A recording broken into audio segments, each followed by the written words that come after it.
Eclipse superstitions are a thing of the past and the present.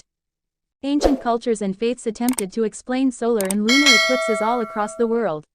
Many of those myths included gods, devils, dragons, and other animals prowling through the sky, threatening to consume the sun or moon. To ward off the invaders, people prayed, offered gifts, or flung objects into the heavens. Areas in the path of the complete eclipse are preparing festivals and multi-day celebrations when the moon will cover 100% of the sun's disk. Scientists can now forecast when and where these cosmic events will occur, allowing skywatchers to admire their beauty rather than dread that the occurrences may have disastrous effects. It appears that humanity's perspective of eclipses has evolved over time. What causes the moon to turn a deep red during a lunar eclipse? According to the Toba people of South America, it occurred because the spirits of the dead had taken the appearance of jaguars and attacked the Earth's lunar companion, leaving it bloodied in the sky.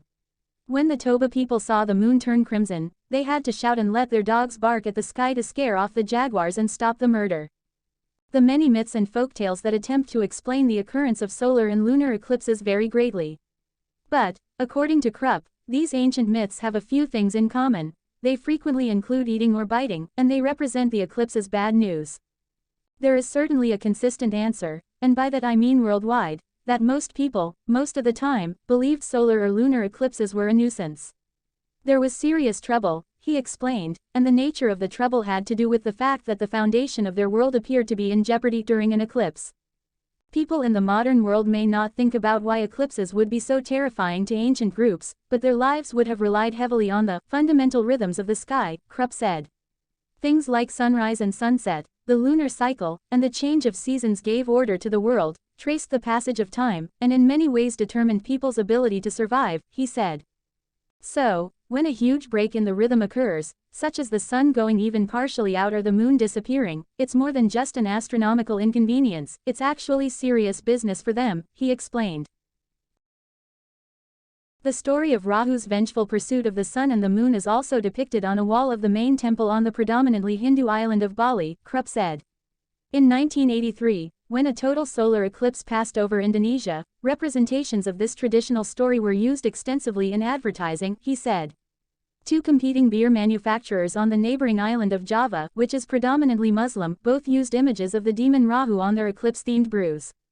It shows you that the story is part of the living tradition in Bali, Krupp said. And then if you were to ask the devout Balinese people, do you believe these Hindu stories, the answer is yes. And probably if you asked many of them, do you understand how the solar system works? They'd say yes. And that is a confirmation of the extraordinary human ability to talk out of both sides of the mouth at the same time. The people of Bali aren't the only ones carrying these historic interpretations of eclipses into the present day. In many languages, Krupp said, the words used to describe eclipses are the same words that mean, to eat, or, to bite. In the English language, eclipse is derived from the Greek term, eklepsis, which means, an omission, or, an abandonment. In 1963, a total solar eclipse was visible in Alaska and parts of Maine, while a partial eclipse was visible from much of North America. That year, Charles Schulz produced an eclipse-themed edition of his famous, Peanuts, comic strip. In it, the character Linus states, there is no safe method for looking directly at an eclipse. And it is especially dangerous when it is a total eclipse. Linus' statement is entirely untrue. One can look directly at an eclipse with the help of solar viewing glasses, and when the moon fully covers the solar disk, a total eclipsed skywatchers should absolutely remove their eye protection and view the event with their naked eyes. Space.com columnist and night sky expert Joe Rao said he deeply laments that this eclipse myth was spread by Schultz. The false belief persists. Many people have a general fear that looking at a total solar eclipse can be worse than looking at the unobscured sun. And Krupp said that in modern-day society, many people have reservations about looking at the eclipsed sun without eye protection, because so much emphasis is placed on not looking directly at the sun at any other time. Doing that can in fact cause blindness or other permanent eye damage. Having never seen a total solar eclipse myself, I confess I was skeptical when an expert told me that observers should look at the totally eclipsed sun with the naked eye.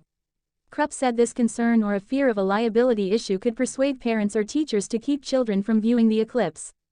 Fear of eclipses has not been completely snuffed out in the modern age.